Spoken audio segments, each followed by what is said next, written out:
Hello everyone. सो अब हम start करेंगे हमारा next chapter that is quality of water. So last chapter में हम डिस्कस किए थे वाटर डिमांड।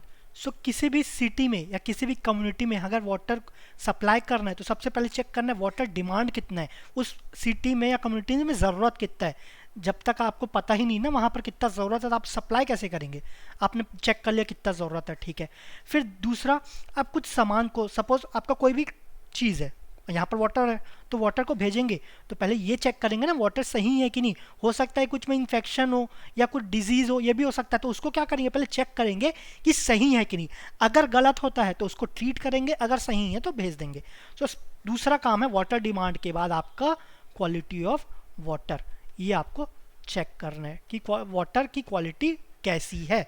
बहुत अच्छी है सीधी भेज दो, अगर बीच में है मीडियम है तो उसको ठीक करके भेज दो, बहुत ही ख़राब है तो हो सकता है उसको ना भेजो, कहीं दूसरे जगह से भेजो, ठीक है। तो वो हम डिस्कस करेंगे क्वालिटी ऑफ वाटर। स्टार्ट करते हैं। So quality of water, water की क्वालिटी हम तीन बेसिस पे जज करते हैं। पहला है based on size of impurities, जो इम्प्यूरिटीज़ है उसकी साइज़ क्या है। दूसरा नेचर ऑफ इम्प्यूरिटीज़, उसका नेचर क्या है। तीसरा स्टेट ऑफ मैटर। तो पहला हम देखते हैं based on size of impurities, कि उसका जो इम्प्यूरिटीज है उसका साइज क्या है। तो इसमें तीन आते हैं, सस्पेंडेड, कोलाइडल, डिजॉल्व। डिजॉल्व तो पता ही चल रहा होगा, नाम से ही पता चल रहा होगा कि डिजॉल्व घुल गया, उसी में ही घुल गया, ठीक है। पहला है सस्पेंडेड। सस्पेंडेड क्या होता है, जो नीचे आपका आराम से सेटल हो जाता है, आराम से सेटल हो जाता है। कौन सेटल होगा, जो अगर एक वाटर में, अगर आपका वाटर है, आप इसमें पत्थर फेंकेंगे और आपका छोटा सा सैंड फेंकेंगे तो कौन डूबेगा, पत्थर डूबेगा ना। क्यों, क्योंकि हैवी है। हैवी क्यों है, क्योंकि उसका साइज बड़ा है। तो इसीलिए बोलते हैं इसको मैक्रो इम्प्यूरिटीज। इसका साइज होता है 10⁻⁻1 टू 10⁻³ साइज याद नहीं करोगे तो भी चलेगा, ये कभी ना पूछा है ना ही पूछा जाएगा, ठीक है। ये इतना इंपॉर्टेंट नहीं है, based on size of impurities इतना इंपॉर्टेंट नहीं है। दूसरा कोलॉइडल। कोलाइडल क्या होता है, आप पानी में देखे होंगे कि कुछ पार्टिकल्स रैंडम मूव करते हैं, ठीक है। रैंडम मूव करते हैं, जैसे कोई शराबी है रोड में इधर उधर घूमते रहता है ना, इसका भी कोई घर ना कोई ठिकाना, इधर उधर घूमते रहता है। ये ना ही एक जगह नीचे सेटल होगा ना ही कहीं फिक्स होगा, इधर उधर घूमते रहेगा, तो इसको बोलेंगे कोलॉइडल। एक दूसरे से कोलॉइड करते रहता है, इधर उधर घूम घूम के कहीं भी रैंडमली मूव करते जाता है। तो ये हो गया कोलॉइडल इम्प्यूरिटीज। इसका साइज जो सस्पेंडेड है उससे थोड़ा छोटा रहता है, ये 10⁻⁻1 10⁻³ अच्छा, कुछ लोग क्या करते हैं, सपोज इसको याद कर रहे हैं, है ना, वैसे तो याद नहीं करोगे तो भी चलेगा, इतना कभी ना पूछा गया ना पूछा जाएगा। 10⁻⁻1 टू 10⁻³ याद कर लिए। यूनिट क्या याद किए, मीटर, माइक्रोमीटर, सेंटीमीटर, दुनिया भर का यूनिट रहता है ना। ये याद रखना, अगर 10⁻⁻1 टू 10⁻³ तो में है। एक होता है माइक्रोमीटर, 10⁻6 मीटर रहता है ना। ओके, तो 100 माइक्रोमीटर हो जाएगा। 10⁻1 को हम 100 माइक्रोमीटर भी बोल सकते हैं, ठीक है। अगर याद करो ये ध्यान रखना। ये 10⁻1 10⁻³ से, अब 10⁻³ से 10⁻6, यहाँ पर +2 यहाँ किए, यहाँ पर +2 ऐड किए, ठीक है। 10⁻³ +2, यहाँ पर ये मत बोलना -1 +2 +1 हो गया, है ना, अंडरस्टूड है। 1 से +2 3 हो गया, 3 से +2 सॉरी यहाँ पर 3 ऐड कर दिए तो यहाँ पर 6 हो गया, ठीक है। -3 टू -6, ये कोलाइड हो गया। डिजॉल्व हो गया, वो उसी के जैसा बन जाता है, वो वाटर में क्या हो जाएगा, डिजॉल्व हो जाएगा। वाटर में डिजॉल्व हो गया तो आपको पता भी नहीं चलेगा कहाँ पर है, साइज इतना छोटा रहता है ना, डिजॉल्व हो जाता है। सो 10⁻6 टू 10⁻6 अगेन 2 ऐड किए। तो ये जो रहते हैं कोलॉइडल और डिजॉल्व, ये होता है माइक्रो इम्प्यूरिटीज। और जो आपका नीचे सेटल हो जाता है, आराम से सेटल हो गया, ये आपका मैक्रो इम्प्यूरिटीज, ठीक है। ओके, फिर नेक्स्ट है based on nature of impurities. Impurities का नेचर क्या है, इसके दो टाइप्स, ऑर्गेनिक इनऑर्गेनिक, इतना पढ़ना नहीं है, ये इतना इंपॉर्टेंट नहीं है, ये दोनों इतने इंपॉर्टेंट नहीं। इंपॉर्टेंट कौन सा है, based on state of matter. Matter जो इम्प्यूरिटीज़ है उसका स्टेट क्या है, ठीक है। पहला physical impurities, chemical impurities, biological impurities. इसको आगे ब्रीफ में थोड़ी अच्छे से डिस्कस करते हैं। ओके, एक नोट है, आपका जो टेस्टिंग होता है, टेस्ट, अब जो वाटर है उसका क्वालिटी चेक करें, उसके लिए कुछ पानी को टेस्ट करना पड़ेगा ना। सो testing is based on state of matter. किससे चेक किया जाता है कि उसका स्टेट क्या है। लेकिन जब उसको ट्रीट करेंगे ना, तो treating is based on size of impurities. Treat करेंगे उसको साइज ऑफ इम्प्यूरिटीज से ट्रीट करेंगे, ये ध्यान रखना। स्टेट ऑफ मैटर के बेसिस पे उसको टेस्ट किया जाता है और आपका साइज ऑफ इम्प्यूरिटीज के बेसिस पे उसको ट्रीटमेंट किया जाता है, ठीक है। नेक्स्ट, अब आपका पढ़ेंगे पहला आपका properties based on state of water में। पहला फिजिकल इम्प्यूरिटीज, तो आपका फिजिकल वाटर क्वालिटी, ठीक है, physical water quality. Okay, doesn't affect health of public, important line, although important in the sense कि किसी को मिसकंसेप्शन रहता है आपका फिजिकल वाटर क्वालिटी खराब है तो ये आपका हेल्थ खराब कर सकता है, नहीं ऐसा नहीं है। All the exam point of view में इतना नहीं पूछा जाता इसका। Nor it affect the property, it gives bad appearance. ये सिर्फ क्या है, अपीयरेंस बैड देता है, मतलब बेकार दिखता है, ठीक है। हो सकता है कि वो बहुत अमीर आदमी है, वो खराब कपड़ा पहन लेगा, तो इसका ये मतलब थोड़ी ना वो गरीब हो गया। तो कपड़े पहनने से मतलब फिजिकल अपीयरेंस है, ये नहीं कि वो गरीब हो गया।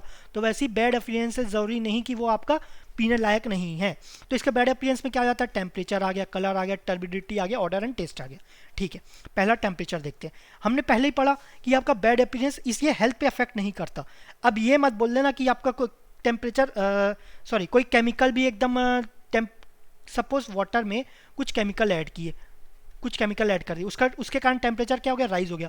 तो आप तो बोले थे कि टेम्परेचर के कारण उसका प्रॉपर्टी अफेक्ट नहीं होता ना, या पीने लायक होता है, तो नहीं, यहाँ पर क्या हो गया, केमिकल कुछ ऐड कर दिए, कुछ परमिजिबल अमाउंट से केमिकल ऐड कर दिए। तो जब हम बोल रहे हैं ना टेम्परेचर आपका बढ़ा है, तो ये सब कंसिडर कर रहे हैं कि जो रेस्ट प्रॉपर्टी वो सब ठीक है, बाकी सब जो प्रॉपर्टी है वो सब ठीक है, सिर्फ आपका टेम्परेचर बढ़ा हुआ है, ओके। अब अगर गर्मियों का मौसम है तो आप गर्म पानी पियेंगे क्या, नहीं पियेंगे। आप क्या प्रेफर करेंगे, आप ठंडा पानी प्रेफर करेंगे जिसका टेम्परेचर कम है, ठीक है। तो ये सिर्फ इसी में आता है कि टेम्परेचर आप क्या किस में कंफर्टेबल हो। तो नॉर्मल रेंज क्या रहता है, 10 to 20 डिग्री सेल्सियस, किसी भी इन्वायरमेंट में 10 to 20 डिग्री सेल्सियस आपका कंफर्टेबल रहता है, ओके। अब temperature is direct proportional growth of माइक्रोनिज्म, जितना आपका ज़्यादा टेम्परेचर होगा ग्रोथ ऑफ माइक्रोनिज्म उतना ज़्यादा होगा, best at 37 degree Celsius. Temperature is inversely proportional to solubility of gases, temperature जितना जाता है उतना कम ही सॉल्युबल होगा गैस, है ना, जितना कम होगा टेम्परेचर उतना ज़्यादा सॉल्युबल होगा। Temperature is direct proportional to rate of chemical reaction, direct proportional होता है, ठीक है। जितना कम टेम्परेचर रहेगा वेस्कोसिटी उतना ज़्यादा रहेगा, कम टेम्परेचर में वेस्कोसिटी ज़्यादा होता है, ठीक है। ये आपका टेम्परेचर के रेस्पेक्ट में हो गया, ओके। अब ये चारों पॉइंट्स इतना इंपॉर्टेंट नहीं है, एक बार रीड कर लेना, याद हो गया तो अच्छी बात है, ओके। नेक्स्ट आपका है कलर। कलर ये आपके चारों प्रॉपर्टी में टेम्परेचर इतना इंपॉर्टेंट नहीं है। कौन सा इंपॉर्टेंट है, एक आपका कलर इंपॉर्टेंट है, दूसरा आपका टर्बिडिटी इंपॉर्टेंट है, ठीक है। ये दोनों ज़्यादा इंपॉर्टेंट है, ठीक है, okay. Colour, colour measured on burger scale, burger cell, burger भी बोलते हैं, कुछ लोग बर्गलर भी बोलते हैं। तो जैसा ही बर्गर या बर्गलर टाइप का है ना, समझ जाना क्या किसका शो कर रहा है, कलर का। बर्गर में क्या क्या अलग अलग लेयर रहते हैं ना, ऊपर ब्रेड रहता है, फिर नीचे हो सकता है ऑनियन हो, फिर आपका टोमेटो हो, फिर ग्रीन सैलेड हो। तो ये क्या कलरफुल है, ग्रीन भी हो गया, रेड भी हो गया, फिर चीज़ हो गया, येलो, तो सब चीज़ रहते हैं, तो एक कलरफुल रहता है। तो इसलिए बर्गर क्या शो करता है, ये आपका कलर शो करता है।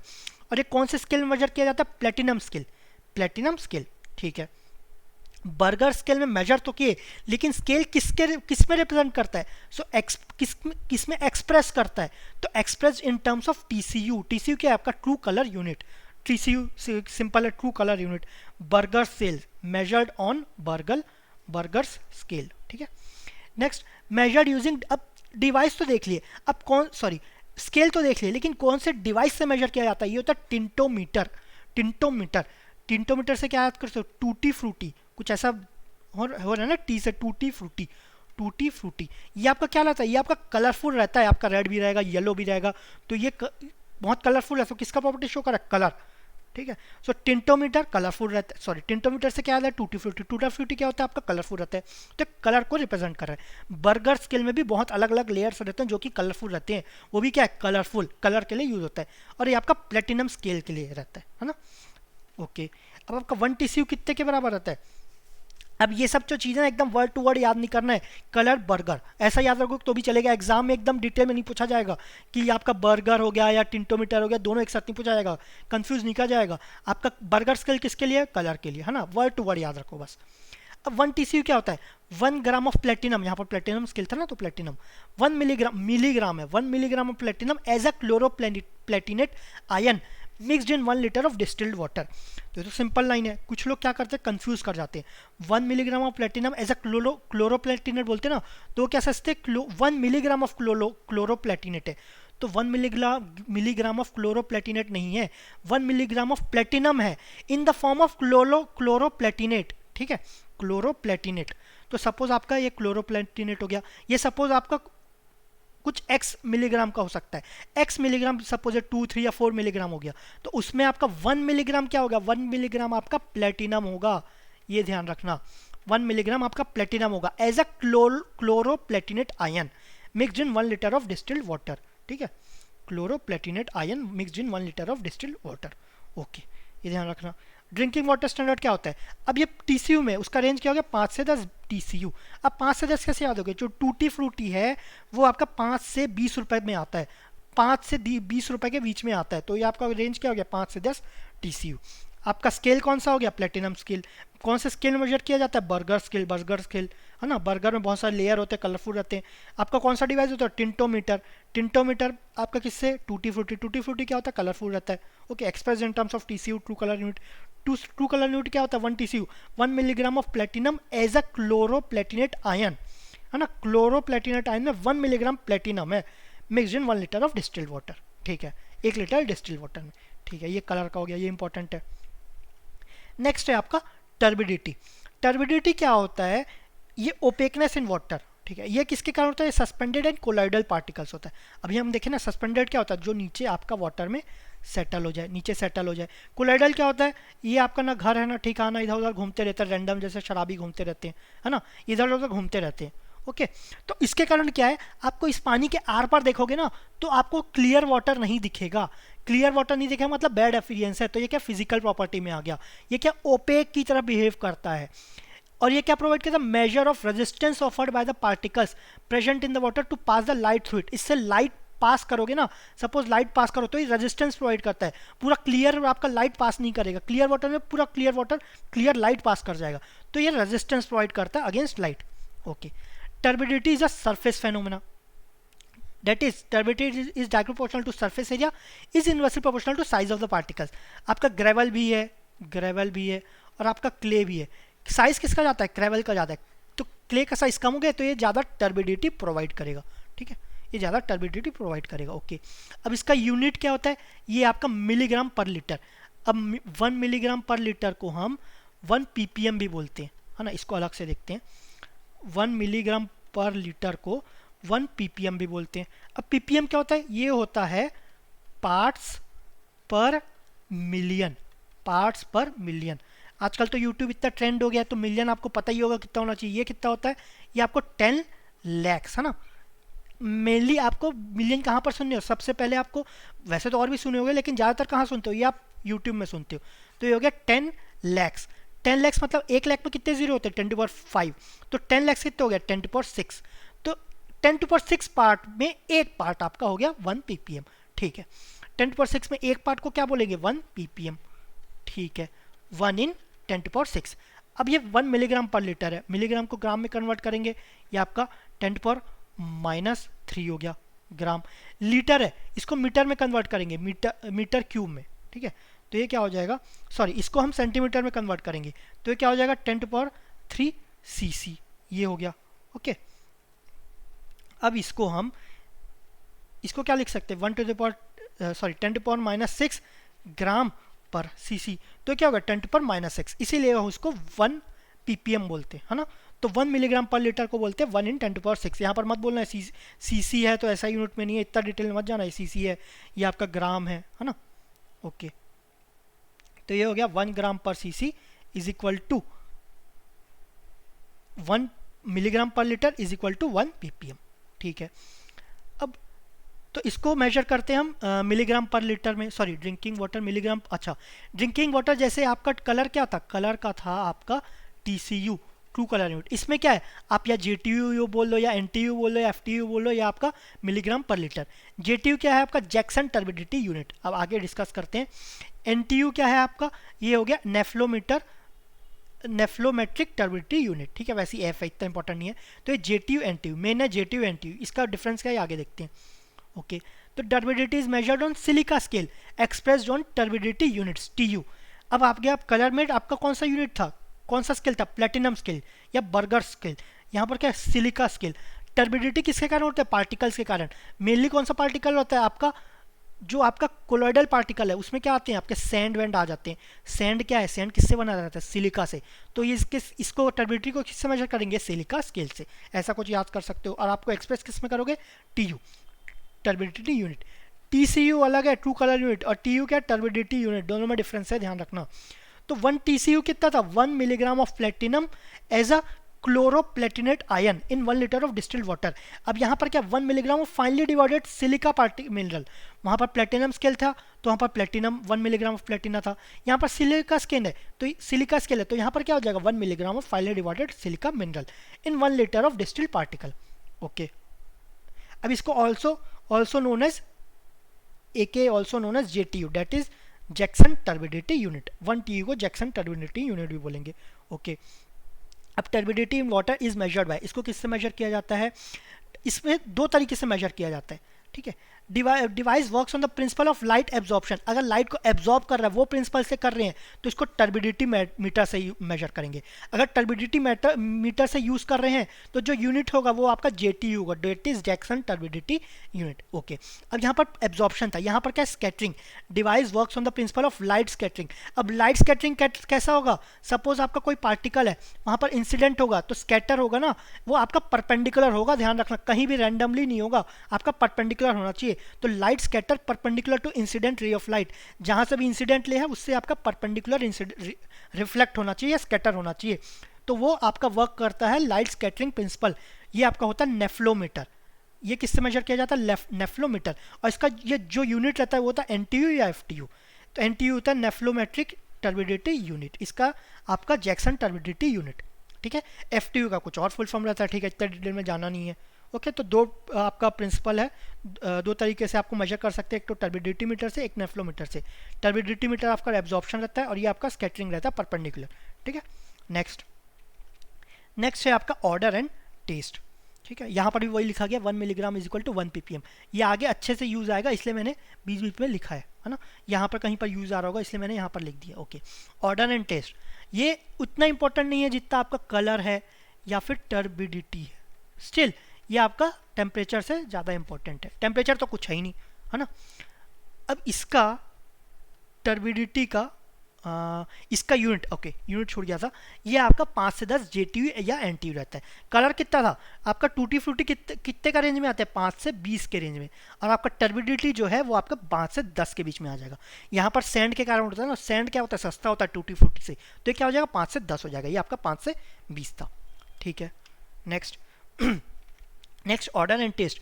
ऑर्डर आपका स्मेल कैसा है, odour in water measured by device known as osmoscope, ये O से स्टार्ट हो रहा है तो ऑस्मोस्कोप।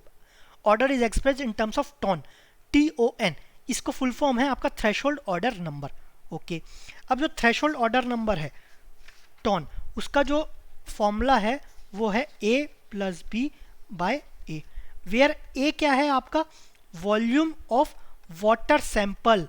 वाटर सैंपल मतलब जिस सैंपल में हमें चेक करना है कि आपका कितना ऑर्डर है, कितना अमाउंट ऑफ टॉन है, थ्रेशोल्ड ऑर्डर नंबर। और बी क्या है आपका डिस्टिल्ड वाटर। डिस्टिल्ड वाटर मतलब क्या, ऑर्डर क्या है, 0 होगा, बिल्कुल सब चीज परफेक्ट होगा इसमें, डिस्टिल्ड वाटर। ओके, ठीक है। अब आपका सपोज पानी बहुत गंदा है, बहुत ही ज़्यादा गंदा है, बहुत ज़्यादा गंदा वाटर, डिस्टिल्ड वाटर कितना मिलाना पड़ेगा नॉर्मल करने के लिए या न्यूट्रलाइज करने के लिए, बहुत ज़्यादा मिलाना पड़ेगा, है ना। ये बहुत गंदा है तो ये ज़्यादा मिलाना पड़ेगा। ओके, तो बी ज़्यादा होगा तो टॉन क्या होगा इस प्रॉपर्टी में, ए वॉल्यूम है, सपोज वॉल्यूम आपका सेम है, वॉल्यूम सेम है, लेकिन अभी तो मैंने बोला ना ए ज़्यादा है, तो ज़्यादा इन द सेंस उसका कॉन्सेंट्रेशन ज़्यादा है, बहुत ख़राब पानी है, ख़राब पानी। आपका वॉल्यूम ए सपोज आपका 5 cc है ना, या आपका 1 लीटर ले लेते हैं, सपोज 1 लीटर, तो ए आपका 1 लीटर है, ठीक है, 1 लीटर कांस्टेंट है। एक आपका 1 लीटर बहुत ज़्यादा खराब पानी है, उसमें बी कितना मिलाना पड़ेगा, बहुत ज़्यादा मिलाना पड़ेगा तभी वो न्यूट्रलाइज होगा, तो बी को 0 करे, ये तो आपका वॉल्यूम डिनोट करता है ना, तो ए तो आपका 1 लीटर है, बी आपका बढ़ गया, बी बढ़ा तो टॉन क्या हो जाएगा आपका बढ़ जाएगा, तो मतलब खराब सॉरी ग्रेटर देन 1 नहीं होना चाहिए, ये बढ़ जाएगा, इंक्रीज हो जाएगा, इसको बेटर लिखना चाहिए, टॉन इंक्रीज हो जाएगा, ठीक है।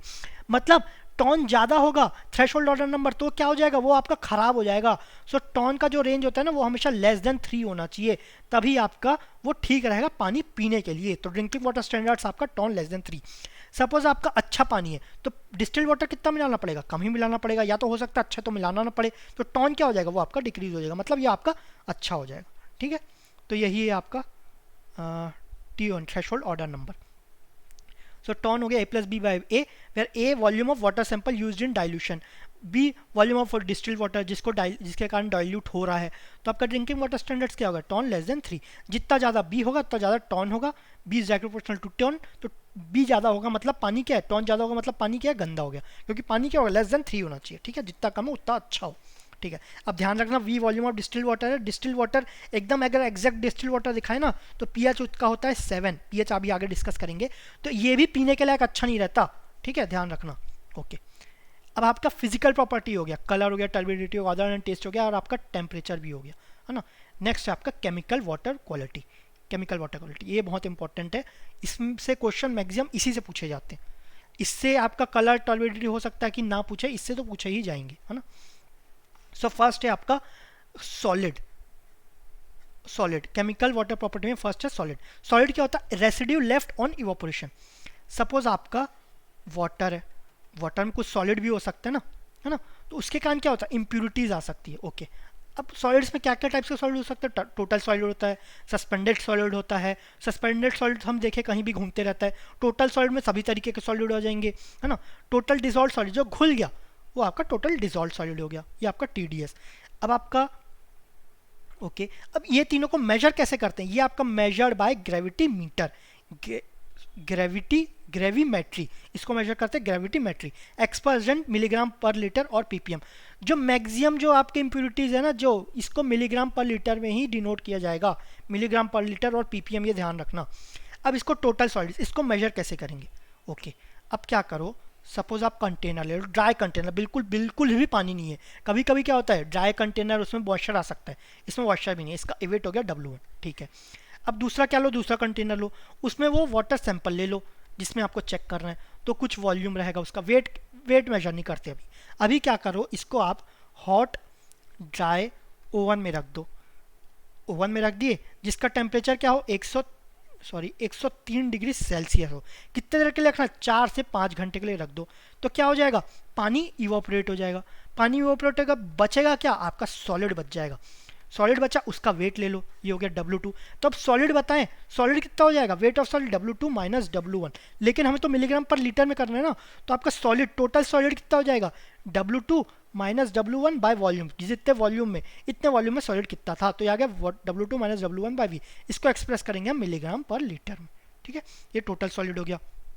सो यहाँ का है final wait minus initial weight by volume, तो W2 minus W1 by V। Where W1 क्या है, खाली जो कंटेनर है उसका आपका वेट हो गया, उसमें वाटर डालो कुछ V वॉल्यूम का, उसको हॉट ड्राई ओवन में रख दो 103 डिग्री सेल्सियस, 4 से 5 घंटे में पानी पूरा उड़ जाएगा। बचेगा क्या, आपका जो सॉलिड है टोटल सॉलिड वो बच जाएगा। तो टोटल सॉलिड आपका वेट हो गया W2 माइनस W1, लेकिन हमको तो मिलीग्राम पर लीटर में चाहिए ना। अगर आपके ये सैंपल बढ़ा दे, V से 2 भी ले ले, तो उसमें सॉलिड ज़्यादा हो जाएगा, तो वॉल्यूम पे डिपेंड करता है कि सॉलिड कितना है, तो इसलिए W2 minus W1 by V, तो हो गया टोटल सॉलिड्स, ये हो गया टोटल सॉलिड। अब आपका सस्पेंडेड सॉलिड क्या होता है, सेम मेथड है, बस इसमें फिल्टर पेपर यूज़ करते हैं। सस्पेंडेड है तो आपका filter paper of course less than 10⁻³ mm is use. Sorry, आपका जो फिल्टर पेपर है उसका पोर्स का साइज क्या है, 10⁻³ mm। 10⁻³ mm से कम पोर है तो जो सस्पेंडेड सॉलिड है, जो कि 10⁻1 से 10⁻3, वो एक्यूमुलेट हो जाएंगे। अब ये मत सोचना 1 तो छोटा हो गया तो छोटे पार्टिकल्स कैसे एक्यूमुलेट हो जाएंगे, ये माइनस में है, तो 10⁻1 क्या हो जाएगा, ये आपका साइज इंक्रीज हो गया, ये आपका बड़ा साइज है। 10⁻³ इज लेस देन 10⁻1, सो 10⁻³ जो बड़े हो जाएंगे ना वो एक्यूमुलेट हो जाएंगे, ठीक है। तो आपका सपोज फिल्टर पेपर है, ये आपका वेट W1 है, उसमें कुछ पार्टिकल सैंपल पास करो तो वाटर तो नीचे चल जाएगा, एक्यूमुलेट क्या हो जाएगा, आपका कुछ सस्पेंडेड पार्टिकल एक्यूमुलेट हो जाएंगे। अब उसको वेट कर दो, तो सस्पेंडेड पार्टिकल कितने हुए, W2 माइनस W1, लेकिन ये पार्टिकल्स में क्या हो सकते हैं, उसमें मॉइस्चर भी रह सकता है, पार्टिकल्स अपने साथ मॉइस्चर भी रख सकते हैं। तो क्या करेंगे, वो पार्टिकल्स को हॉट ड्राई ओवन में रख देंगे, है ना। ओवन का टेम्परेचर 103 डिग्री सेल्सियस, ये सब याद नहीं करना, 103 डिग्री सेल्सियस 4 से 5 घंटा, लेकिन फिर भी मेथड समझाने के लिए बता रहा हूँ मैं कि पानी भी रह सकता है, उसको ड्राई करना है ना। तो moisture from filter paper evaporate, उसको जो भी मॉइस्चर है फिल्टर पेपर में उसको इवोपोरेट कर देंगे, तो जो फाइनल होगा वो सस्पेंडेड पार्टिकल्स का वेट वो क्या होगा, W2 minus W1 divide by volume, ठीक है, ये वॉल्यूम ऑफ वाटर कितना पास किया, तो ये सस्पेंडेड सॉलिड हो गया। तो टोटल सॉलिड और सस्पेंडेड सॉलिड में डिफरेंस यही है कि टोटल सॉलिड आपका कंटेनर में रहता है, उसको आपको हॉट ड्राई ओवन में रखते हैं, और इसमें आपका फिल्टर पेपर यूज़ करते हैं, फिल्टर पेपर से पहले पास कर देते हैं वाटर को, है ना, तो सस्पेंडेड सॉलिड आपको मिल जाता है। ओके, नेक्स्ट आपका टोटल डिजॉल्व्ड सॉलिड। ये डिजॉल्व्ड है इसलिए इसको मेजर करना इतना आसान नहीं रहता, तो इसलिए इसको इतना डिटेल में यहाँ पर डिस्कस नहीं करेंगे। ये किसके कारण होता है? Due to colloids and dissolve. Colloids आपको पता है, डिजॉल्व भी पता है। ड्रिंकिंग वाटर स्टैंडर्ड्स रहता है, ये आपका रहता है लेस देन 500 मिलीग्राम पर लीटर, ठीक है, लेस देन 500 मिलीग्राम पर लीटर। अब जब घर में कुछ लोग आरओ लगाते हैं, है ना, कुछ लोग क्या करते हैं, कुछ लोग एक्वागार्ड लगा लेंगे। ओके, दोनों में डिफरेंस क्या है? ये आपका जो है ना, ये आरओ जो है ना, वो आपका टीडीएस बहुत ही रिड्यूस कर देता है, बहुत ज़्यादा रिड्यूस कर देगा। इसीलिए कहाँ यूज़ किया जाता है आरओ को? जहाँ पर ग्राउंड वाटर का पानी आता है ना, जहाँ पर टोटल डिजॉल्व सॉलिड बहुत ज़्यादा रहता है, वहाँ पर आपका आरओ यूज़ होता है। तो मेनली आपका ग्राउंड वाटर के लिए यूज़ होता है। अब आजकल क्योंकि किसी को ना ही नॉलेज का पता है, ना ही वो सिर्फ नाम पे जाते हैं कि नहीं आरओ बेस्ट होता है, तो बाय डिफ़ॉल्ट आरओ यूज़ करते हैं। अगर नगर निगम का पानी भी आ रहा है, नॉर्मली अगर रिवर का पानी आ रहा है, या आपका कोई गवर्नमेंट प्रोवाइड कर रही है, वहाँ पर भी आरओ यूज़ कर लेंगे, वहाँ पर ज़रूरत नहीं रहता। तो वहाँ पर प्रॉब्लम क्या आ जाता है, अगर 400 टीडीएस है तो आरओ क्या बहुत रिड्यूस कर देगा उसको। सिर्फ टीडीएस ही नहीं, लेकिन एक पोर्शन है आपका टीडीएस, और भी चीज़ें क्लीन करता है। लेकिन आरओ और एक्वागार्ड में मेन डिफरेंस क्या है? टीडीएस को आरओ बहुत रिड्यूस कर देता है, तो बहुत ही रिड्यूस करता है, तो वो क्या हार्मफुल रहता है। तो अब आरओ ने सोचा ये तो हार्मफुल कर रहा है, लेकिन हमें तो अपना सेल बढ़ाना है ना, तो वो क्या करते हैं, सपोज 400 है ना, टीडीएस उनको 300 लाना है, तो उसको बहुत कम तो ट्रीट कर देंगे 80, फिर क्या करेंगे, जो रॉ वाटर है ना, जो रॉ वाटर जिसका टीडीएस कम नहीं हुआ है, जिसका 400 है, उसको मिला देंगे। तो मिलाएंगे तो ओवरऑल टीडीएस क्या हो जाएगा, कम हो जाएगा, तो 300 के पास आता है। तो क्या है, उसका थोड़ा स्मार्ट वर्क कर रहे हैं, वो बेवकूफ़ बनाने का काम कर रहे हैं। इसीलिए आप ध्यान रखो कि सबसे पहले टीडीएस चेक करो। अगर आपको घर में आरओ लगाना है कि एक्वागार्ड लगाना है, टीडीएस अगर नॉर्मली 500 से कम हो तो आप एक्वागार्ड ही लगाना, है ना। आप बाय डिफ़ॉल्ट आरओ में मत चले जाना, नहीं आरओ अच्छा रहता है तो वही लगाना है। ग्राउंड वाटर का पानी यूज़, और टीडीएस ज़्यादातर 500 से ज़्यादा कब आता है, वो नॉर्मली ग्राउंड वाटर के पानी में आता है, ठीक है। तो आप लोग चेक करवा लेना। ओके, पढ़ लिख रहे हो, ये सब गेट में नहीं आएगा, पढ़ लिख रहे हो तो उसका कुछ यूज़ भी आना चाहिए ना, ठीक है। सिर्फ नंबर से आपको कुछ नहीं होगा, थोड़ा बहुत आपका नॉलेज भी गेन करो, जो कि आपका प्रैक्टिकल लाइफ में यूज़ आता है, ठीक है। ये आपका टोटल डिजॉल्व सॉलिड, इसका रेंज होता है लेस देन 500 मिलीग्राम पर लीटर, ये इंपॉर्टेंट है। ओके, नेक्स्ट है आपका volatile and non volatile solid. अब अभी तक हम क्या किए थे, खाली कंटेनर लिए थे टोटल सॉलिड में, फिर कुछ पानी डाले थे, हॉट ड्राई ओवन में रख दिए थे, हॉट एयर ओवन में 4 घंटे के लिए 103 डिग्री सेल्सियस में। तो आपका क्या हुआ, पानी पूरा उड़ गया, तो जो बचा क्या था, वो आपका टोटल सॉलिड हो गया था। अब जो टोटल सॉलिड है ना, उसमें आपका वोलेटाइल सॉलिड भी हो सकता है, नॉन वोलेटाइल भी हो सकता है। अब क्या रखें, उसको मफल फर्नेस में रखें। मफल फर्नेस और हॉट ड्राई ओवन में डिफरेंस क्या है, ये आपका 700 डिग्री तक रखा सकता है, 700 से 800 डिग्री तक। तो इससे बहुत सारे जो पार्टिकल्स है, जो वोलेटाइल पार्टिकल, वो भी उड़ जाते हैं, वो भी आपके उड़ जाएंगे। तो वोलेटाइल उड़ गए, तो बचे कौन से, नॉन वोलेटाइल, तो ये हो गया आपका W3, ठीक है। तो ये हो गया डिफरेंस हॉट ड्राई ओवन और आपका मफल फर्नेस में। ओके, अब आपको वोलेटाइल मेजर करना है, कितना वोलेटाइल अमाउंट था। तो ये तो उड़ गया, अब इसका वेट कैसे करोगे, लेकिन कितने में से उड़ा, W2 में से उड़ा, तो वोलेटाइल क्या हो जाएगा, टोटल सॉलिड तो हमें पता है W2 माइनस W1/V। अब आपको वोलेटाइल क्या हो जाएगा, W2 माइनस W3, बीच में क्या हुआ, ये उड़ गया। W2 क्या होता है, volatile plus non volatile, non volatile क्या है, W3, तो वोलेटाइल क्या हो जाएगा, W2 माइनस W3/V। तो ये आपका वोलेटाइल सॉलिड्स हो गया, ठीक है। अब नॉन वोलेटाइल ये आपका W3 है, लेकिन कंटेनर का भी तो वेट आ रहा है ना, तो उसमें कंटेनर का वेट माइनस कर देते हैं, तो क्या होगा, W3 माइनस W1/V। इसमें ज़्यादा कुछ समझाने का था नहीं, तो इसलिए मैंने इतना डिटेल में बहुत ही लंबा नहीं खींचा है इसको, ठीक है, ये इजिली अंडरस्टूड है। ओके, तो ये हो गया आपका सॉलिड्स। जो नेक्स्ट है आपका पीएच तो आप केमिस्ट्री से पढ़ते जा रहे हो, 11th-12th में भी पढ़े होंगे, है ना। Potential of hydrogen ion concentration, इसका हाइड्रोजन आयन का कॉन्सेंट्रेशन कितना है। पीएच का फॉर्मूला -log(H+), ये भी आपको फॉर्मूला पता होगा। H+ का यूनिट आपको मिलीग्राम पर लीटर में मत लेना, ये यूनिट होता है मोल्स पर लीटर, ध्यान रखना, मोल्स पर लीटर। अब पीएच प्लस पीओएच कितना होता है, ये आपका 14 होता है, ठीक है। एक्सट्रीम लो पीएच और extreme high pH doesn't affect health, it affects, ये क्या क्या अफेक्ट करता है, ये आपका हेल्थ पे अफेक्ट नहीं करता, ये क्या क्या अफेक्ट करता है? ये आपका प्रॉपर्टी डैमेज कर सकता है। अफेक्ट ट्रीटमेंट, अब किसी चीज़ का ट्रीटमेंट चल रहा है, आजकल बीमारी इतने बढ़ गए तो ट्रीटमेंट चलते रहता है, सो बहुत सारी मेडिसिन लेनी पड़ती है। तो बहुत सारी जो मेडिसिन रहती है ना, वो आपका डिपेंड करता है कि पीएच कितना है, effective at certain pH values. ये बहुत सारे वर्क कब करते हैं? जो सर्टेन पीएच वैल्यू के रेंज पे ही वर्क करते हैं। अफेक्ट केमिकल डोसेजेस, जो भी आप केमिकल ले रहे हैं या कोई भी केमिकल है किसी भी चीज़ में, वो किस पर डिपेंड करेगा? पीएच क्या है, जितना पीएच है उस हिसाब से आपका केमिकल डोसेज देना पड़ेगा। ठीक है, okay. PH is measured using colorimetry, titrimetry, potentiometry, इतना इंपॉर्टेंट नहीं है। ड्रिंकिंग वाटर स्टैंडर्ड्स क्या है पीएच का? 6.5 to 8। अब ये 6.5 to 8 है, लेकिन 7 पे एग्जैक्ट ड्रिंकिंग, उसको पानी को पी नहीं सकते, ऑल्दो बहुत साफ होता है, डिस्टिल्ड वाटर रहता है, लेकिन उसको पी नहीं सकते। लेकिन नॉर्मल रेंज का 6.5 to 8। ठीक है, अब नेक्स्ट है आपका इक्विवेलेंट पर लीटर। ठीक है, ये आपका एक्चुअल कोई प्रॉपर्टी नहीं है। सपोज आप ग्राम को किलोग्राम में कन्वर्ट करते हैं, वैसे ही आपका ये इक्विवेलेंट वेट आपका एक यूनिट है ना, आपका एक नॉर्मली यूनिट है।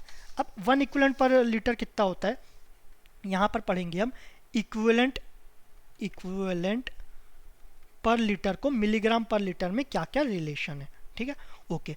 अब 1 इसको डिनोट करते हैं EQ पर लीटर, तो 1 EQ पर लीटर होगा आपका 1 मिलीग्राम पर लीटर डिवाइड बाय जिस, अच्छा इसको 1 मिल इक्विवेलेंट, इस थोड़ा और अच्छे से एक्सप्लेन करते हैं। ये किसी कंपाउंड से, सपोज X कंपाउंड है, उसका इक्विवेलेंट पर वो suppose X equivalent, suppose compound आपका Y है, वो आपका X इक्विवेलेंट पर लीटर है ना, X कुछ क्वांटिटी है। सो X इक्विवेलेंट पर लीटर को क्या लिखेंगे? ये आपका होगा X का मिलीग्राम पर लीटर, है ना। एक सेकेंड, ओके। यहाँ पर क्या है, आपका जो X है वो आपका कोई कंपाउंड है ना, ये आपका कंपाउंड है, ओके। सपोज X कंपाउंड है, वो आपका X इक्विवेलेंट पर लीटर है ना, X का इक्विवेलेंट पर लीटर। अब उसको कैसे कन्वर्ट करेंगे? जो X का मिलीग्राम पर लीटर में होगा ना, मिलीग्राम पर litre divide by equivalent weight of X, equivalent weight of X into 1000, तो ये हो जाएगा X इक्विवेलेंट पर लीटर। ये इक्विवेलेंट वेट ऑफ X, ये आपका X, ये आपका इनटू है, सो X मिलीग्राम पर लीटर, ये आपका फॉर्मूला हो गया। अब इक्विवेलेंट वेट ऑफ X क्या होता है? Equivalent weight of X is equal to mass of X। Mass of X मतलब क्या? कार्बन का मास कितना होता है? 12 होता है, ऑक्सीजन का 16 होता है, हाइड्रोजन का 1 होता है ना, ऐसे टाइप का। तो मास of X divided by valency. अब ये वैलेंसी क्या होता है? इस पे चार्ज क्या है? तो सपोज Ca2+, इसका चार्ज क्या है? 2 रहता है। Mg2+, इसका वैलेंसी क्या हो गया? 2 हो गया। CaCO3, ये सब ऐसे कंपाउंड्स है जो नॉर्मली यूज आते हैं ना, उसको मैं कंसिडर कर रहा हूँ, है ना। CaCO3, CO का क्या है? 2, CO3 कम CO3, इसको क्या लिख सकते? CO2+, CO3 2-, तो इसका वैलेंसी क्या हो गया? 2। H2SO4, अब इसमें H का क्या रहता है? 1, SO4 का क्या रहता है? -2। तो अब ये मत बोलना कि यहाँ पर 1 है -2 है, यहाँ पर क्या लेंगे? सो H कितने है? 2 है ना, तो वैलेंसी कितनी हो जाएगी? 2। ठीक है, इस तरीके से वैलेंसी। मास आपको पता है, H2SO4 में सभी को ऐड कर दो, CaCO3 में सभी को ऐड कर दो। Ca कितना है आपका? 40, इसका क्या होता है? 40 होता है ना। आपका कार्बन का कितना है? 12, ऑक्सीजन का कितना है? 16, लेकिन 3 है तो 3 × 16, तो 48 + 12 60, 60 और 40 कितना हो गया? 100, लेकिन वैलेंसी कितना है आपका? 2। तो ये हो गया equivalent of weight of X, mass of X that is CaCO3 का 100, वैलेंसी कितना हो गया? 2। तो इक्विवेलेंट ऑफ CaCO3 आपका 50 हो जाता है। ये CaCO3 बहुत यूज में आएगा अभी। ठीक है, सो ये हो गया आपका CaCO3 का। अब अभी हम फॉर्मूला क्या देखें? X equivalent per litre is equal to X milligram पर litre divided by equivalent weight of X into और X में कभी और कंफ्यूज आते हैं तो इसको मैं डॉट से लिख दिया इनटू 1000। ठीक है, अब क्या बोले? इक्विवेलेंट पर लीटर की जगह मिली इक्विवेलेंट कर देते हैं, मिली इक्विवेलेंट पर लीटर। सो इसमें क्या हो जाएगा? मिली इक्विवेलेंट मतलब 10⁻³ कर दिए। अच्छा, इसको क्या लिख सकते हैं? X मिली इक्विवेलेंट पर लीटर इंटू 10⁻³ ये लिख दिए। तो ये 10⁻³ क्या हो जाएगा? उधर ट्रांसफर हो जाएगा, है ना। ओके, तो ये क्या हो जाएगा? अच्छा एक सेकेंड, अभी हम क्या देखें फॉर्मूला में? ये आपका X है, ये equivalent per litre is equal to X milligram पर litre divided by equivalent weight of X। इसका तो फॉर्मूला आपको पता है, इनटू 1000। ठीक है, ये आपका इनटू है, ये इनटू है, where equivalent weight of x is equal to mass by valency. ठीक है, अब suppose 1 metre is equal to, suppose 1 metre है, उसको मिलीमीटर में कन्वर्ट करेंगे तो इंटू 10 पर क्या करेंगे, इंटू 10 पर 3 करेंगे। सो वैसे ही अगर मिली इक्विवेलेंट में कन्वर्ट करना है, मिली इक्विवेलेंट पर लीटर, सो इसमें क्या करेंगे, इंटू 10 पर 3 इंटू कर देंगे, इसमें 10 पर 3 इंटू कर देंगे। सो 10 पर -3 है, या डिनोमिनेटर में या आपका न्यूमरेटर में, दोनों कैंसिल हो जाएगा। सो x मिली इक्विवेलेंट पर लीटर क्या हो जाएगा, x मिलीग्राम पर litre divide by equivalent weight of x। तो ये आपका फॉर्मूला हो जाएगा। ठीक है, वही यहाँ पर बताया गया है, यहाँ पर मिली इक्विवेलेंट का नहीं बताया गया है, डायरेक्ट मिलीग्राम पर लीटर इज इक्वल टू, ये आपका x equivalent per litre into equivalent weight of x into 1000। ठीक है, ये आपका इधर नहीं है, तो इक्विवेलेंट ऑफ x इंटू 1000, तो वही आपको बताया था, equivalent weight of x is equal to x milligram पर litre divide by equivalent per litre, है ना, sorry, x equivalent per litre is equal to x milligram पर litre divide by equivalent weight of x divide by 1000, where equivalent of weight of x is equal to molecular weight of x divide by valency, molecular weight of x divide by valency. अब ये equivalent weight था, अब इसको मिली equivalent करेंगे तो क्या हो जाएगा, 1000 से इंटू कर देंगे, तो ये क्या हो जाएगा, x मिलीग्राम पर लीटर डिवाइडेड बाय आपका इक्विवेलेंट वेट ऑफ x, ये हो जाएगा। सो ये दोनों फॉर्मूला आपको याद रखना है, ये वाला याद रखो, ये वाला तो इजी है। ठीक है, ये दोनों याद रखो, ये इजी आराम से हो जाएगा, ये याद रखो, फिर ये तो अपने आप याद हो जाएगा, इंटू 10 पर 3 इंटू करना पड़ेगा, तो आपका 1000 हट जाएगा। मिलीग्राम पर litre equivalent weight of x, तो ये क्या हो गया, divide into equivalent weight of x से इंटू कर दो, है ना, तो ये आपका फॉर्मूला हो गया। ठीक है, ये आपका कन्वर्जन इंपॉर्टेंट है, न्यूमेरिकल में बहुत पूछा जाता है। इसको मैंने पहले इसलिए बताया गया क्योंकि आज जितने भी प्रॉपर्टीज है, एसिडिटी, अल्कलिनिटी, जितने भी है, यहाँ पर ये यूज़ आएगा। यहाँ पर क्या यूज़ आ रहा है, इक्विवेलेंट वेट का यूज़ आ रहा है ना, तो ऑल्दो मिली इक्विवेलेंट ये सब आपका न्यूमेरिकल में यूज़ आ जाएगा, लेकिन मैंने यही बता दिया गया कि आगे कोई दिक्कत नहीं हो। ओके, सो नेक्स्ट है आपका एसिडिटी। एसिडिटी आप पढ़ते आ रहे हैं, कोई नई चीज़ नहीं है। इसमें क्या है, ये है ability of water to neutralize base. ठीक है, पता ही है। ओके, आपका दो तरीके से ये डिवाइड करते हैं इसको, आपका मिनरल एसिडिटी और आपका कार्बोनिक एसिडिटी। मिनरल एसिडिटी क्या होता है, जिसका पीएच 0 to 4.2 है उसको मिनरल एसिडिटी बोलेंगे। 0 to 4.2 है, लेस देन 7, एसिडिटी का पीएच क्या होता है, लेस देन 7 तो होना ही चाहिए, लेकिन जो 0 to 4.2 है बहुत ही कम है, तो मतलब क्या हो गया, ये आपका स्ट्रॉन्ग एसिड हो गया। और जब मिनरल एसिडिटी है तो आपका एक्सेस ऑफ मिनरल्स की क्वांटिटी बहुत ज़्यादा होगी। नेक्स्ट आपका कार्बोनिक एसिडिटी। कार्बोनिक एसिडिटी का पीएच क्या हो जाएगा, 4, लेस देन 7 तो होना चाहिए, तो ये क्या है 4.2 to 8.3, आपका 8.3 तक भी कभी कभी आपका एसिडिटी कार्बोनिक एसिडिटी बोल देते हैं। ये आपका स्ट्रॉन्ग एसिड था, ये आपका वीक एसिड है। इसमें मिनरल में एक्सेस ऑफ मिनरल्स था, कार्बोनिक में एक्सेस ऑफ CO2 है। ठीक है, ज़्यादा कोई इतना डिटेल में पढ़ना नहीं है। एसिडिटी कॉजेज, इसके कारण क्या क्या होते थे, कोरोजन, ट्यूबरकुलेशन, रफनेस इंक्रीज हो जाता है, फ्रिक्शन इंक्रीज हो जाता है, एनर्जी ज़्यादा लगता है। ओके, इतना इंपॉर्टेंट नहीं है। अब water is use in construction, जो आपका कंस्ट्रक्शन वर्क है ना, जो आपको घर बिल्डिंग्स या कोई स्ट्रक्चर्स बनाते हैं, तो उसका जो रेंज है acidity should be less than equal to 50 milligram पर लीटर SCaCO3। अब SCaCO3 क्या है, SCaCO3 क्या है, सपोज कोई कंपाउंड है उसके कारण एसिडिटी हो रही है, तो वो सपोज आपका x मिलीग्राम, सपोज A कोई कंपाउंड है उसमें x मिलीग्राम पर लीटर है, B कोई कंपाउंड है ना, सॉरी आपका एक, ठीक है, B कोई कंपाउंड है, इसके कारण जो एसिडिटी वो हो रहा है वो आपका y मिलीग्राम पर लीटर हो रहा है ना। ये अलग कंपाउंड के कारण है, ये अलग कंपाउंड के कारण है, एक ही स्ट्रक्चर बना रहे हैं, उसमें दो मटेरियल यूज कर रहे हैं A B, उसके कारण एसिडिटी अलग है, इसके कारण एसिडिटी अलग है। ये A के कारण है, ये B के कारण है, लेकिन दोनों को हम यूनिफॉर्म नहीं बोल सकते ना, क्योंकि दोनों कंपाउंड ही अलग है। उसका 1 मिलीग्राम पर लीटर, इसका 2 मिलीग्राम पर लीटर हो सकता है, 1 मिलीग्राम वाला पर लीटर ज़्यादा हार्मफुल है, तो उसको क्या करेंगे, कन्वर्ट करेंगे, है ना, एज अ स्टैंडर्ड किसी एक में कन्वर्ट करेंगे। A और B को एज अ स्टैंडर्ड एक में कन्वर्ट करेंगे, सपोज C में कन्वर्ट करें, तो जो स्टैंडर्ड यूज़ करते हैं ना वो CaCO3 यूज़ करते हैं, कैल्शियम कार्बोनेट।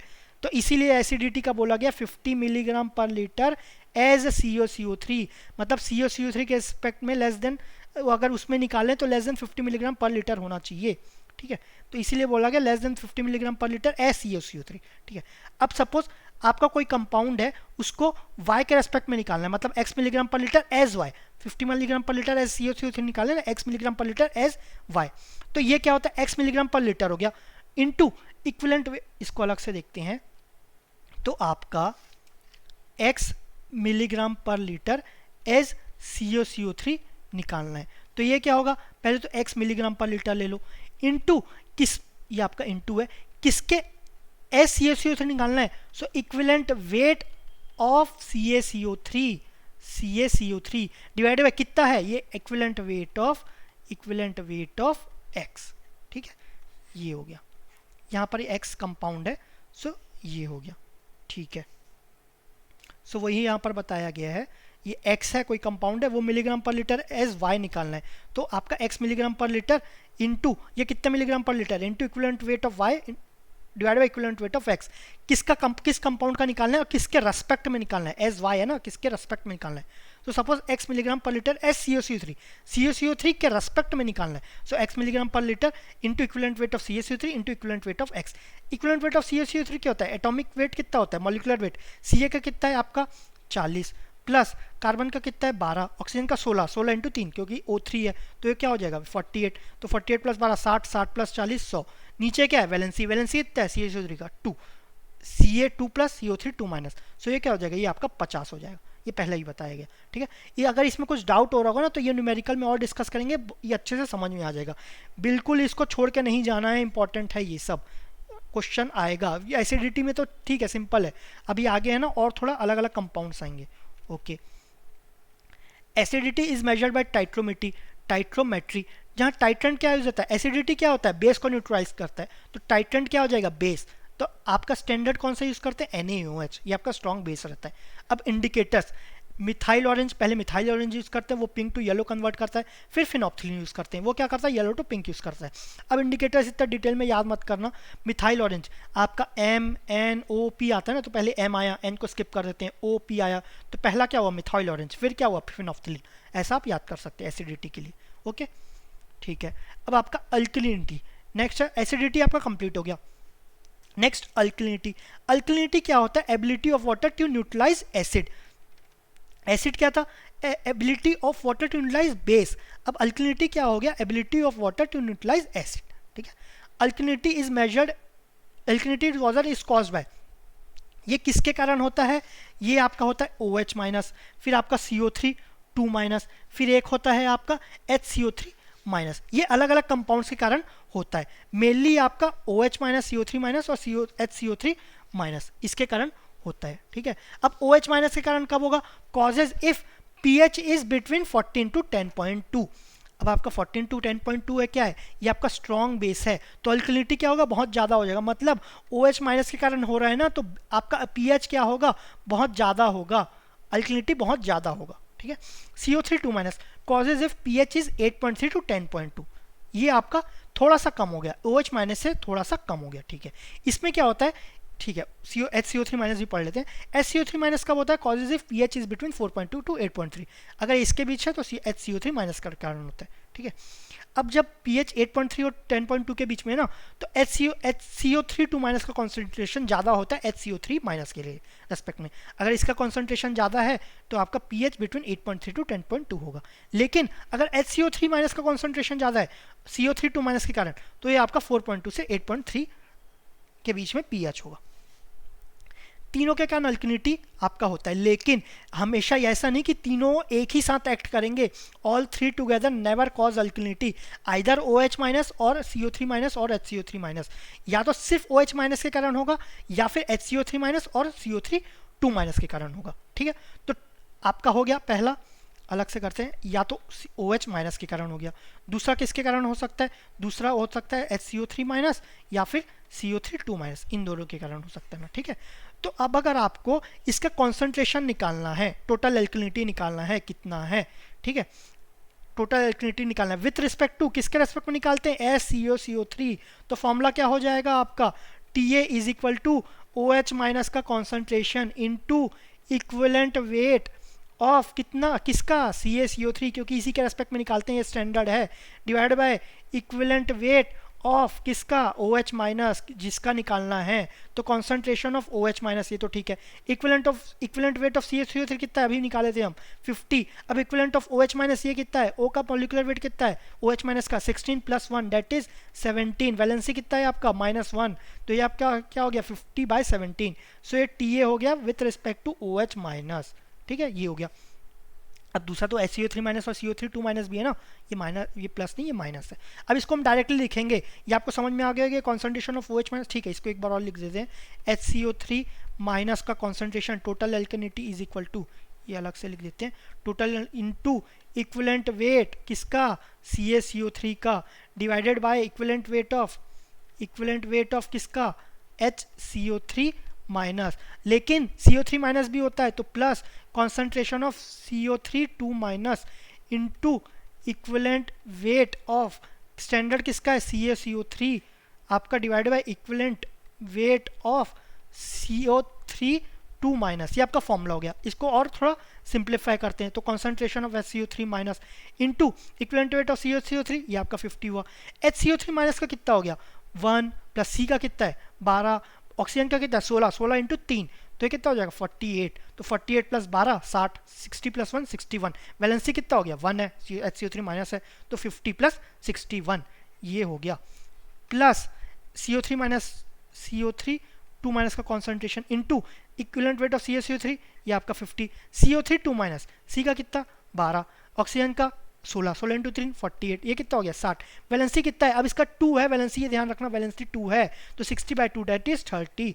तो ये आपका फाइनल फॉर्मूला हो गया है ना TA का, ये with respect to SCO3 minus और CO3 माइनस, ये आपका, और विद ये आपका OH माइनस, ठीक है, यही आपको फॉर्मूला में बताया गया। टी अगर OH माइनस के हिसाब से निकालना है तो OH माइनस का मिलीग्राम पर litre into equivalent weight of CaCO3 by equivalent weight of OH minus.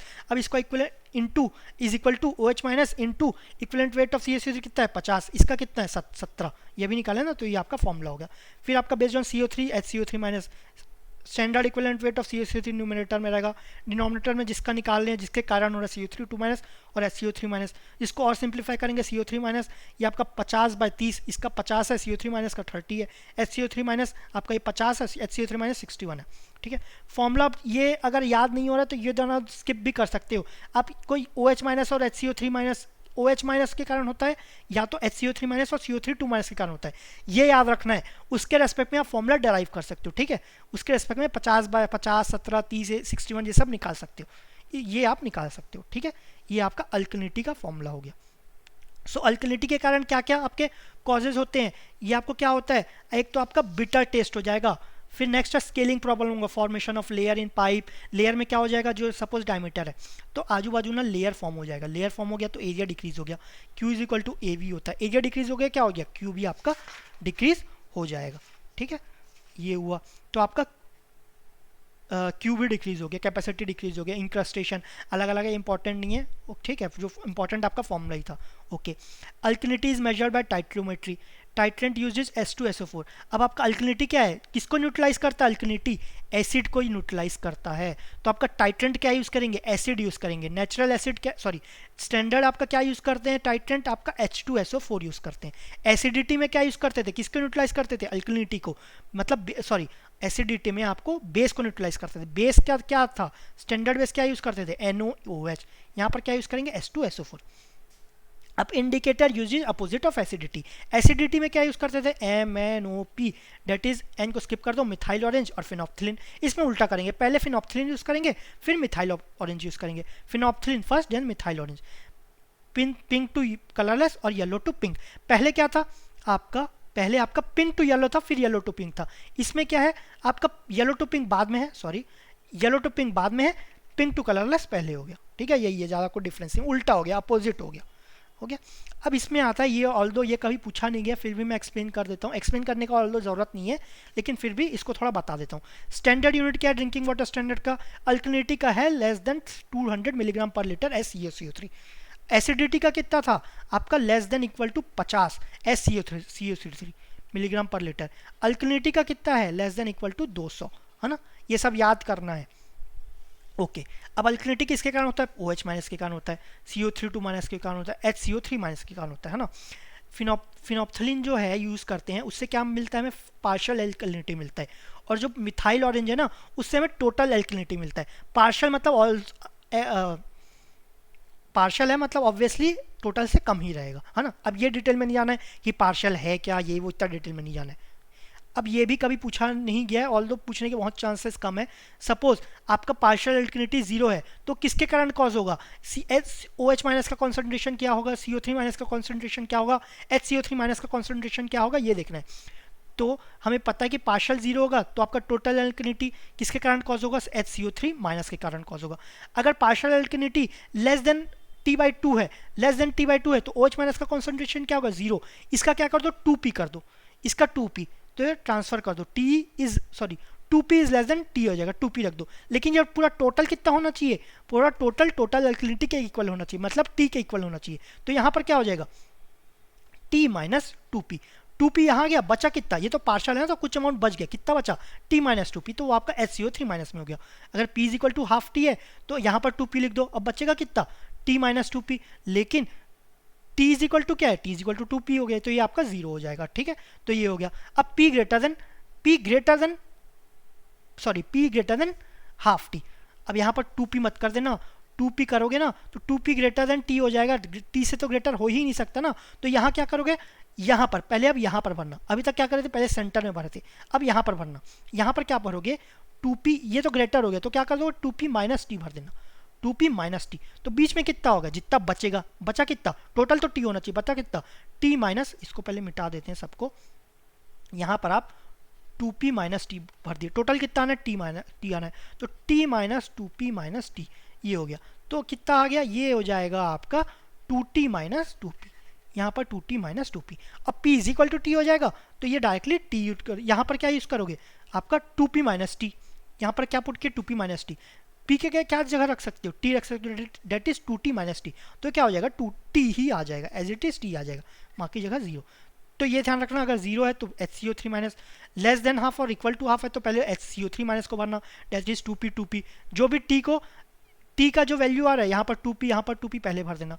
यहाँ पर आपका p less than p greater than 2t, p greater than t/2 और p इक्वल टू टी, यहाँ पर HCO3 माइनस को, यहाँ पर CO3 माइनस को भरे, यहाँ पर OH माइनस को भर देना, तो 2p माइनस टी कर देना, यहाँ पर आपका t आ जाएगा, इसमें आपका p is equal to T हो जाएगा, सब्सिट्यूट करोगे तो t ही आ जाएगा, ठीक है। ऑल्दो इतना इंपॉर्टेंट नहीं था ये, फिर भी मैंने एक बार बता दिया, अगर इनकेस आ जाए, है ना, इनकेस आ जाए तो आप ये सॉल्व कर सकते हो। ओके, तो ये टॉपिक थोड़ा ऑल्दो ज़्यादा बड़ा है और आगे भी कुछ टॉपिक्स बचे हुए हैं तो ज़्यादा टाइम कवर कर सकता है, इसलिए यहीं तक स्टॉप करते हैं। नेक्स्ट जितने भी है आपका हार्डनेस, ये आपका नेक्स्ट वीडियो में कवर करेंगे। Thank you very much.